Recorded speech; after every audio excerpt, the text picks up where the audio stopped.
دا زما د امت میاشت ده شعبان المعظم چې نن د هغې اولنی تاریخ دی نن یکم شعبان المعظم دی نبی علیہ الصلوۃ والسلام فرمای چې شعبان شهری رمضان المبارک نه وړاندې د شعبان دا میاشت چې دا وی زما میاشت ده نو بیا د شعبان المعظم د میاشت فضیلت په نور میاشتو باندې داسې دی لکه د حضور اکرم نبی مکرم امام الانبیاء صلی الله علیه و آله وسلم د مبارک څخه فضیلت په ټول کائنات باندې په ټول مخلوقات باندې په تمام انبیاء باندې په تمام رسول باندې سرنګ چې عظیم او لوی فضیلت ته بعینه تذکرنګ فضیلت د شعبان المعظم په دې نور میاشت باندې دی او بیا آقا علیه الصلاۃ والسلام فرمایي چې رمضان المبارک شهر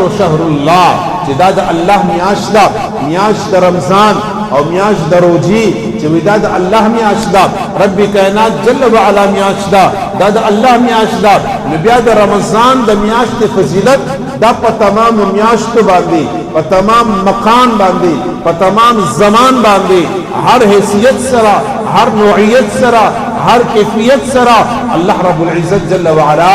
رمضان المبارک تا لوی مقام او لوی مرتبه الله رب العزت جل وعلا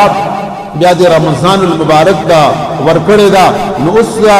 آغاز د شعبان المعظم دی پدې کې غټ غټ کارونه مثال پدې کې شب بارات دی د دې 15مه چې کومه نصف شعبان دی نو دا شب بارات ورته ویل شي او دا میاشت هغه میاشت ده چې نبی کریم صلی الله علیه وسلم مبارک فرمایي چې دا د مغفرت میاشت ده او دا میاشت د رزق د تقسیم میاشت ده چې الله رب العزت جل وعلا پکې رزق تقسیمي د دعا او د استغفار میاشت ده د مفروضي چې کوم فرض روزي دي د هغه روزي د تیارې میاشت ده د رمضان المبارک د مقدس میاشت دي د تیارې میاشت ده شعبان المعظم هغه برکت میاشت ده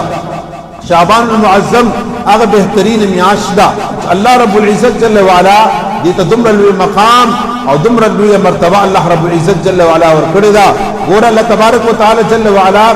انسانانو دا زندگی دا ډیره قیمتي جوړه کړې ده وړاندې د دې چې څومره امتونو هغه امتونو عمرونه ډیرو هغه ډیر عمر وو ولیکن دا هغه چې کوم اعمالو دا غي په نسبت سره زمونږ استاد عمرونه فطري طور او کوم طبيعي عمر دی هغه تقریبا د 80 کالونه 70 کالونه ډیر زیات 80 کالونه په موجوده وخت کې د چا عمر زیات نشته دی دغه 80 کالو پر رسیږي او د بنی اسرائیل او د مخکینی امتونو با وو سو کاله سلور سو کاله زر کاله با دغه عمرونه په نسبت دغوی زمونږ استاد عمرونه کم دي لیکن دغه چې کوم اعمال او عملونه په نسبت دغه د عملونو زمونږ د لک عمل الله رب العزت جل وعلا ډیر اجر ورکړي او ډیر عوض الله تبارک وتعالى ورکړي حضرت سیدہ طاهره عابده او زمونږ استاد مور جناب عائشہ صدیقہ رضی الله تعالی عنها مبارک فرمایي چې حضور نبی اکرم صلی الله علیه و آله وسلم مبارک باب رمضان المبارک په میاشت کې فرض روزونه علاوه په کوم میاشت کې با د ټولو نه زیات روزي به ساتلې هغه میاشت د شعبان المعظم ده چې په دې میاشت کې با نبی کریم صلی الله علیه وسلم ډیر زیات روزي ساتلې دومره پورې غي فرمایل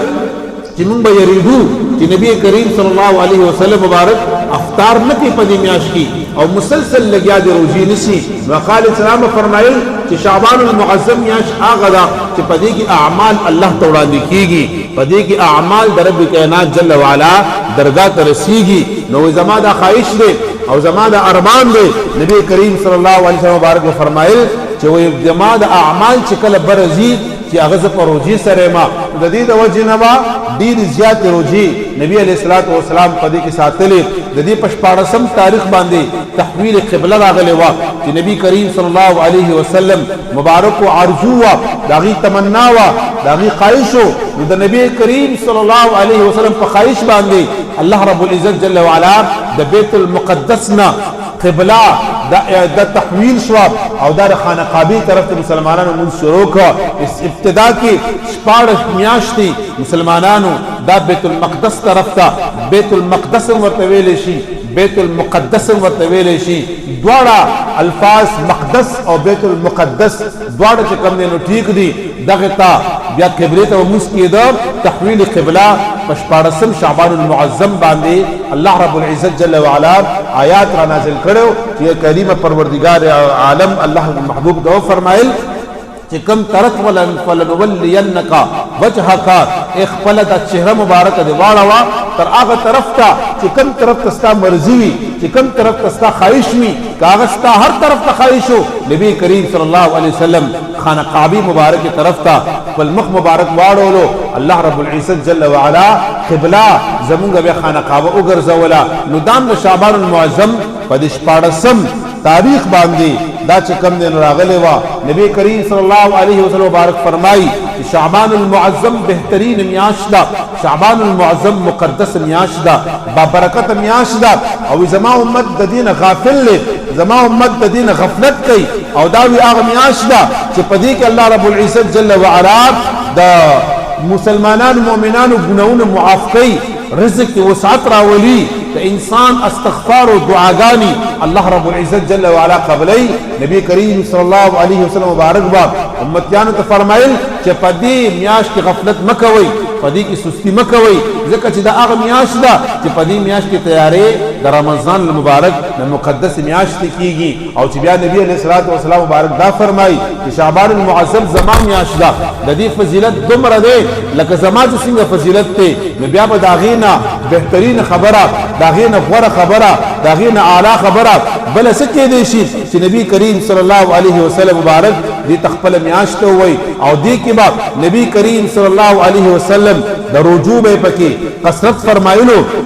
او نبی کریم صلی الله علیه وسلم با روزي پکې نیولې اقال الصلاه والسلام فرمایل چې شعبان المعظم د دې میاشت شمار تاسو کوي او ودا یاد ساتي ځکه چې کله رمضان او شعبان المعظم تاریخ صحیح او ټاکل شي او د شعبان آغاز صحیح شي نو د رمضان آغاز څخه دی دا صحیح کیږي نن الحمدلله په ټول دنیا کې یکم شعبان المعظم دی هغه سعودي عرب دی هغه دوبۍ دا هغه نور یورپی ممالک دي هغه هر طرف دی په ټول دنیا کې نن یکم شعبان المعظم دی نو سره چې آغاز د یکم شعبان المعظم جو او شو ان شاء الله العزیز امید او تمام دادا چې رمضان المبارک به ان شاء الله العزیز را روان په ټول دنیا باندې دا به یوهي او رمضان المبارک آغاز الحمدلله دا د برکتنا د خیرنا ډیر زیاته چې کم دینو آغا دکدا شعبان المعظم اغا عظیم میاش دا چې نبی کریم صلی الله علیه وسلم مبارک په دې کې دعاګانې کولې چې یا کریم پروردگار عالم د شعبان المعظم برکات منصیب کې د شعبان المعظم خیر منصیب کې د شعبان المعظم اغا اثرات منصیب کې ثمرات منصیب کې او رمضان المبارک ته باندې موږ ورسې یعنی دا رمضان المبارک ابتدا چې کوم دی دا د شعبان المعظم نه کیږي داغي اغا نور داغي اغا رڼا داغي اغا روحانیت داغي اغا برکات داغي اغا خستوال او خیف دا په شعبان المعظم کې دا ښکار کیږي الحمدلله الله رب العزت جل وعلا اغمیاش زمونگا نصیب کا اللہ رب العزت جل وعلا دی رمضان المبارک زمونگا پا خیر عافیت پا خوشحالو با دی نصیب گردئی دا شب 12 شب شعبان المعظم دیتا اہل القبور د قبرستان کی زیارت کولو اصل کې خو عام طور باندې قبرستان ته تګ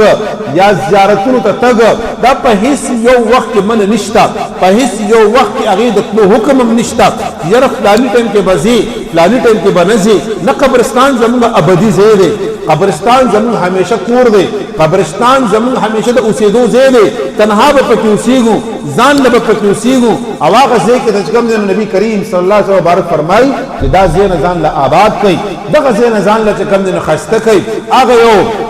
علاقه و یو ملک و یو وطن یو ښار هغې به چې کوم دی ځان له بادشاه چې کله خوښولو نو هغې به ډېر عجیبه طریقې کار باندې خوښولو اوله زمانه په پخوا زمانه کې به مختلف طریقې کار باندې د بادشاهانو چې کوم انتخاب به کېده یعنې داسې په تاریخ کې راغلی دي چې هغې به دا فاختاب نن سبا تقریبا چې کوم دی نو دا چې کومه د امن یو نښه ګڼلی شي دا نن سبا وخت کې دا مارغشتم نه کم شوی دی زمونږ د پښتانو خلکو به ورته پیلپیلکه ویله اوس چې کوم دی نو کم شوی دی ته فاخته ورته وایي دا د امن او د محبت او د سکون او د راحت یو علامه دا ګڼلی شي دغه چې کوم پرنده ده نو دا به پخوا خلکو پرې غوستا چې د چا په سر باندې به کېناسته بس هغه بیا بادشاه نو د هغه یو علاقې چې کوم یو علاقه و یو ښار نو د هغې یو عجیبه طریقه وه د هغې طریقه دا وه چې هغې به د کال دپاره یو بادشاه جوړولو د کال دپاره به خپل ځان له بادشاه جوړولو او کال بعد به چې کوم دی هغه به بیا ختمولو او څنګه به جوړولو د هغې به کله د بادشاه ټایم پوره شو نو هغې به په خپلو حدودو کې چې کوم به د هغې د ملک حدود شروع کېدل هغه حدودو کې به ولاړو چې د هغې حدودو ته به د ټولو نه اول څوک را حاضر شول او څوک به را دننه شول بس هغه ردي بادشاه هغه ته یې جوبه دستار په سر کړو او هغه ردي بادشاه او دا طریقه پخوا موجود وه لکه چې کله د خانقابې کې د خانقابې تعمیر وشو او بیا د حجر اسود د نسب کېدو مسله راغله نو قبایل په باندې خپلو کې وران شو جګړه پې جوړه شوه یو قبیلې ویل چې مونږ به یې ږدو بل ویل مونږ به یې ږدو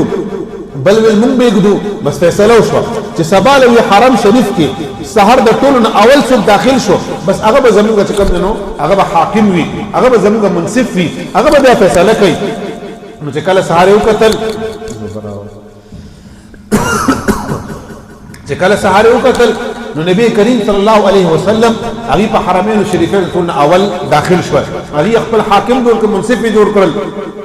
چې کله نبی علیہ السلام منصف جوړ کړ هغه هو حاکم هو منصف هغه انصاف قسم خلق و مبارک وریر لوی درجه لوی مقام لري هغه مبارک چې کوم دی فرمایل چې راشي ټول قبیله راشي زيوم د ټول قبیله یو نمائنده راکړي د هر قبیله یو نمائنده ورکړه چې کله ولا ورکړه بیا مبارک چې کوم خپل صادر د وګینه کوسکه او صادر داس وګورولو حجر اسود مبارک راواغسته هغه صادر کې کېغسته او د ټول قبیله مشرانو ته ویل چې راتاو شي رشابه او ټول دا صادر ونیسي دا صادر ټول رونیسي پیس کې ټولونی سي دي ټول هغه صادر رونی و او چې کو حجر اسود چې کوم دی آقا مدني جانان په خپل لاسونو مبارک باندې چې کوم الته کې نسب کا په خانه کعبه کې چې ننم چې کوم نه په خانه کعبه کې هغه نسب دی الله دې داغي قولول او داغي دیدار زموږ استاد نصیب وګرځي نو دا نبی علیہ الصلوۃ والسلام چې کوم یو خصلت کول فیصله وکړه نو دغه رنګي هغه خبره مې تقول د بادشاہ اصل خبره چې کوم تاسو پویول غواړم او تاسو په کومه خبره تر توجه راوستل غواړم هغه دا ده چې زموږ اصلي کور هغه آخرت دی اصلي کور زموږ قبر دی دغه چې کوم یو نیم کس دوه کس زیاده دا زموږ خپل دی دغه زموږ زیاده دغه زیاده زموږ تګ دی نو هغه خپل کول او هغه خسته کول غواړي نو د عبرت د پاره او د سبق حاصلولو لپاره دا واقعو د کیسه تاسو ته کوم چې هغه بادشاہ انتخاب په داسې کولو چې وسوک تا کال پډومبه ورځ باندې یله کنن در شعبان پډومبه ورځ دا داسې د کال پډومبه ورځ باندې چې سوق زمو حدود ته داخل شول کغه ارسو کی بس هغه ته تاج په سر کو بس ته زموږه بادشاہ یو چې کم نه نو کس راغی مسافر دی چې کله څنګه حدود ته داخل شو دیر او یسار کو تاج ورته په سر کو جبه ورته واچولا ریلو په تخت باندې کینول ته زموږ بادشاہ الکه زه کو تاسو پیژنم نه ما پیژنئ زه خو د فلاني ملک او د فلاني علاقې او مسافر په دې لاره باندې تېرېږم دا خو زما د سفر لاره ده تاسو زه کېنولم و یو ته مونږ بادشاه کېنولې او ته چې کوم دی زمونږ بادشاه شولې هغې ویل چې ستاسو عجیبه طریقه ده یو دغه دا خو دا راته ووایه چې هغه نور بادشاهان څه شول چې کوم نور بادشاهان وو ستاسو نه وړاندې کال په کال بادشاه بدلوئ هغه بادشاه څه شولو وایي هغه بادشاه چې درته وښایو لاړل بوت یو ځنګل ته په ځنګل کې یو لویه کنده ده هغې کې هډوکې پراته دي زناور دي پکې هغې کې مرداري ده بدبویانې دي پکې تر ډېر ډېر هډوکې پکې انسانانو پراته دي وایي زمونږ باندې چې یو کال څوک بادشاهي وکړي نو بیا هغه مونږ ژوندی پرېږدو نه هغه وایي بیا دلته کې راولو او دلته کې چې کوم دی نو هغه غورځو بس هغه یو کال مونږ باندې بادشاهي وکړي بیا دلته کې راولو دلته کې بیا چې کوم دی هغه اوسېږو دغه حال دی بادشاه واپس راغی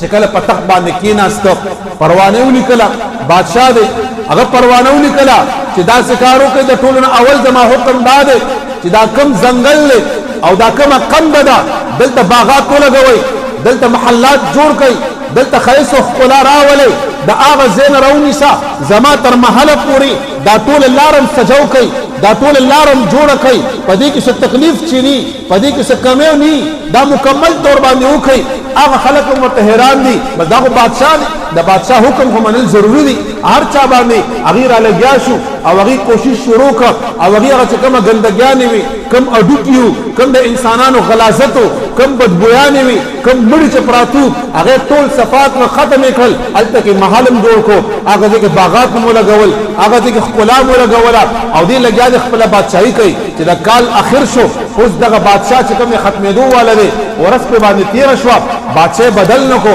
دیمن په تیر شو بادشاہ بدل نکو بادشاہ خلق رو وختل الګ خپل رسم پوره کوي کنه خپل رواج پوره کوي تاسو ولې چې کوم بادشاہ بدل نکا هغه ورته ویل چې نه اوس مونږ بادشاہ بدلو نه اوس مونږ ته خيار بادشاہ ملو شو اوس مونږ ته خيار قسم ملو شو دغه زیبه مونږ ارچا تخولو چې ستا انجام ګور دغه کنده دا ستا انجام ګور دغه قبر دی تبه اخر کې دغه زه تراغي ته چراتلې او ته په محل کې اول ورځ باندې کې ناستا تا ځان له اول د انجام غم کو تا ځان له اول انجام خسته خو تا ځان له اول هغه کنده خسته کا نو مونږ ته خيار قسم ملو شو نو دا مثال په دې دنیا کې زمونږ استاد مثال د بادشاہي دی زمیم تم یې په خپل ځان باندې زمونږ بادشاہي ده په خپل ځان باندې زمونږ حکمرانی ده په خپل ځان باندې زمونږ حکومت ده په خپل ځان کې زمونږ اختیار ده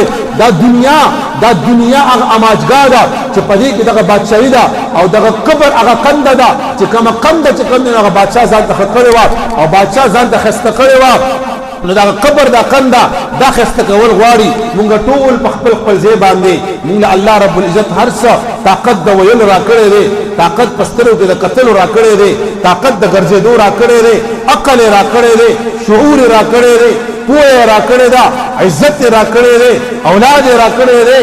آل را کړی دی د دنیا کم نعمتونه داسې دي چې مونږ سره نشته هوا مونږ سره د زموږ په خدمت کې اکسیجن فری مونږ ته ملاویږي وینه زمونږ په بدن کې لګیا دی جوش وای زمونږ سترګې لګیا دی نظر لګي مونږ سره هر نعمت شته مونږ سره هر سہولت شته مونږ سره هر طاقت شته مونږ سره هر کوالټي شته مونږ سره هر قوت شته مونږ سره هر څه موجود دي لیکن کنيشته دی هغه د رب کائنات جل وعلا هغه د رضا حصول نشته هغه د دین جذبه نشته هغه د دنیا چې کوم چې نبی کریم صلی الله علیه وسلم مبارک فرمایي چې الدنيا سجن المؤمن وجنة الكافر د دنیا چې کوم دی دا خو د مؤمن د پاره یو قیدخانه ده مونږ پکې آزاد ګرځو لګیاو وسجن دا خو د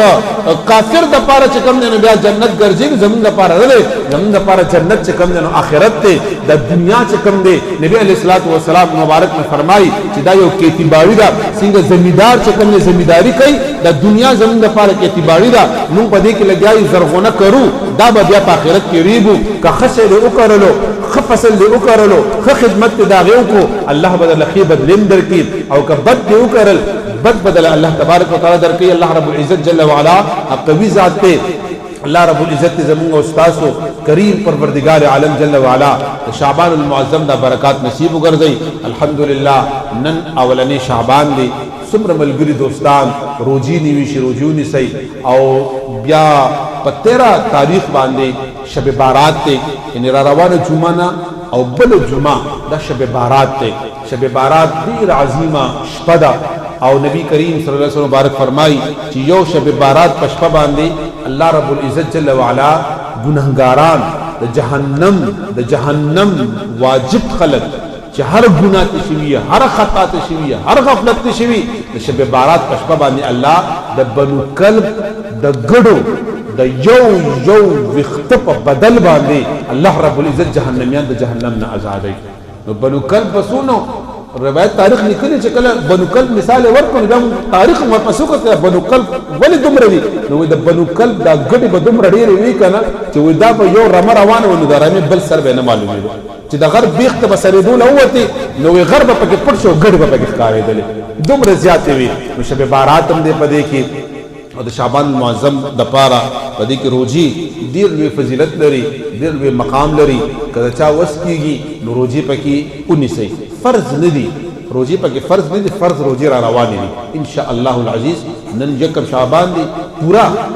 29 ورځې بعد به ان شاء الله د رمضان المبارک آغاز کیږي الله دې زموږ استادو رمضان المبارک نصیب وګرځي